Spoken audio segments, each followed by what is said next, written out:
ஸ்ரீ அலர்மேல் மங்கை தாயார் சமேத ஸ்ரீ பிரசன்ன வேங்கட நரசிம்ம சுவாமி கோவில், மேற்கு சைதாப்பேட்டை, சென்னை. இந்த வீடியோவை ஸ்கிப் பண்ணாமல் முழுதும் பாருங்கள். நம்ம சேனலுக்கு இது வரைக்கும் சப்ஸ்கிரைப் பண்ணாதவங்க சப்ஸ்கிரைப் பண்ணுங்க. அப்பதான் நாங்கள் வெளியிடுகிற வீடியோக்கள் உங்களுக்கு உடனுக்குடன் நோட்டிபிகேஷனில் வந்து சேரும்.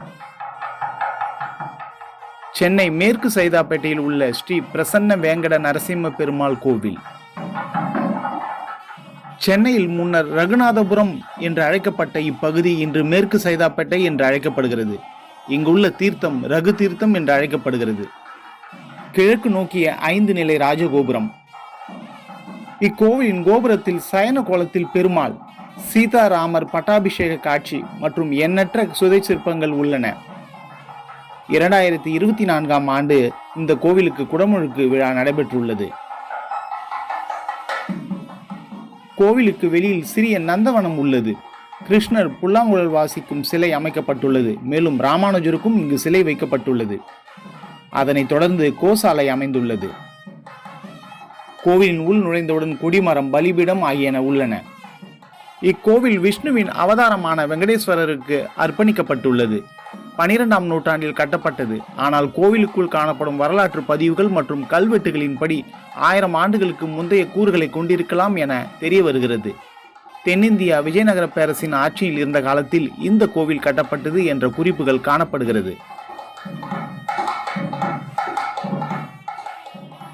இக்கோவிலில் ராமர் சன்னதி, கருடர் சன்னதி, ஆண்டாள் சன்னதி மற்றும் பிரசன்ன வெங்கடேசர் சன்னதி, சொரூப நரசிம்மர் ஆகியோர் சிலைகள் அமைக்கப்பட்டுள்ளன. வெளிப்பிரகாரத்தில் சக்கரத்தாழ்வார் சன்னதி உள்ளது. மேலும் அலர்மேலு மங்கை தாயார் சன்னதியும் அமைந்துள்ளது. இக்கோவிலின் வரலாற்றின்படி ஆலய திருப்பணி நடைபெறும் பொழுது தாயாரின் விக்கிரகம் கிடைத்ததாகவும் அதைத் தொடர்ந்து பெருமாள் விக்கிரகத்தை உருவாக்கி பிரதிஷ்டை செய்ததாகவும் கூறப்படுகிறது. நரசிம்மர் என பெயரிட்டிருந்தாலும் இக்கோவிலில் உள்ள நரசிம்மருக்கு சிங்கமுகம் இல்லை.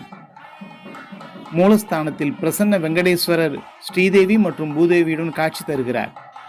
இவர் சிரித்த முகத்துடன் இருப்பதால் அழகிய சிங்கர் என அழைக்கப்படுகின்றார்.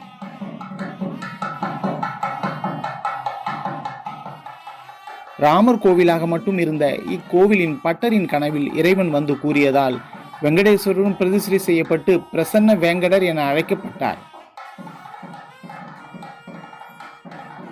இக்கோவிலின் ராமர் சன்னதியில் மூலவர் சீதையுடன் திருமண கோலத்திலும் மற்றும் பட்டாபிஷேக கோலத்திலும் காட்சி தருகிறார். ஒரே நேரத்தில் 2 கோலங்களையும் நாம் தரிசிக்கலாம்.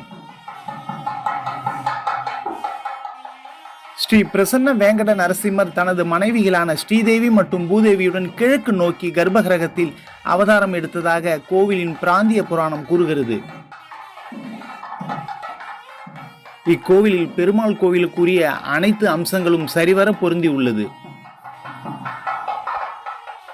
16ஆம் நூற்றாண்டு வரை திருமலையில் வெங்கடேஸ்வரின் பக்தர்களாக இருந்த விஜயநகர மன்னர்களான கிருஷ்ணதேவராயா மற்றும் அச்சுதராயா ஆகியோர் இப்பகுதியை ஆண்டபோது தமிழ் பகுதியில் வெங்கடேச பெருமாளுக்கு பல கோவில்கள் கட்டப்பட்டன. கோவிலுக்கு அருகில் உள்ள ராமானுஜ விஜய விலாச மண்டபம் 1901ஆம் ஆண்டில் கட்டப்பட்டது. இது இப்போது ராமானுஜர் கூடம் என அழைக்கப்படுகிறது.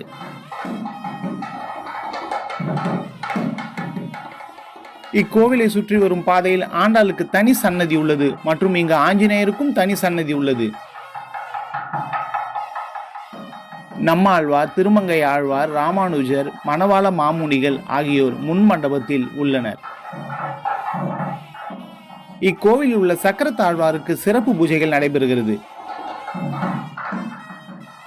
வைகுண்ட ஏகாதசி அன்று சொர்க்கவாசல் திறப்பு இங்கு சிறப்பாக நடைபெறுகிறது. மேலும் வெள்ளிக்கிழமை தாயாருக்கு சிறப்பு பூஜைகள் நடைபெறுகிறது. திருமண தோஷம் மற்றும் புத்திர தோஷம் உள்ளவர்கள் இக்கோவிலுக்கு அதிகமாக வருகிறார்கள். தங்களது வேண்டுதல் நடைபெறுவதாக கூறுகிறார்கள். இக்கோவில் காலை 6 மணி முதல் 11 மணி வரையிலும், மாலை 5 மணி முதல் இரவு 9 மணி வரையிலும் பக்தர்களுக்காக திறந்திருக்கும். கோவிலின் 36 அடி உயர மரத்தேர் ஆண்டு விழாவின் போது ஊர்வலமாக எடுத்துச் செல்லப்படுகிறது. ராமர் பட்டாபிஷேகத்தின் தஞ்சாவூர் ஓவியம் கோவிலில் பூஜிக்கப்பட்டு வருகிறது. இக்கோவிலின் சன்னதி தெருவை எதிர்கொள்ளும் பிரதான சாலையில் 1/2 கிலோமீட்டர் தூரத்தில் ஆஞ்சநேயர் கோவில் உள்ளது. இது ஒரு சக்தி வாய்ந்த கடவுள் என்று உள்ளூர் வாசிகள் கூறுகிறார்கள். ஆலயம் சுத்தமாகவும் அமைதியாகவும் உள்ளது. அனைவரும் கண்டிப்பாக தரிசிக்க வேண்டிய ஒரு கோவில்.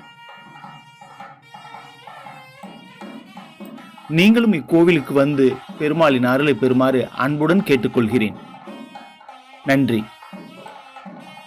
இந்த வீடியோ உங்களுக்கு பிடித்திருந்தா ஒரு லைக் பண்ணுங்க, கமெண்ட் பண்ணுங்க. நம்ம சேனலுக்கு இது வரைக்கும் சப்ஸ்கிரைப் பண்ணாதவங்க சப்ஸ்கிரைப் பண்ணுங்க. கூட பக்கத்தில் இருக்கிற பெல் பட்டனை அழுத்தி ஆல் செலக்ட் பண்ணுங்க. அப்பதான் நாங்கள் வெளியிடுகிற வீடியோக்கள் உங்களுக்கு உடனுக்குடன் வந்து சேரும்.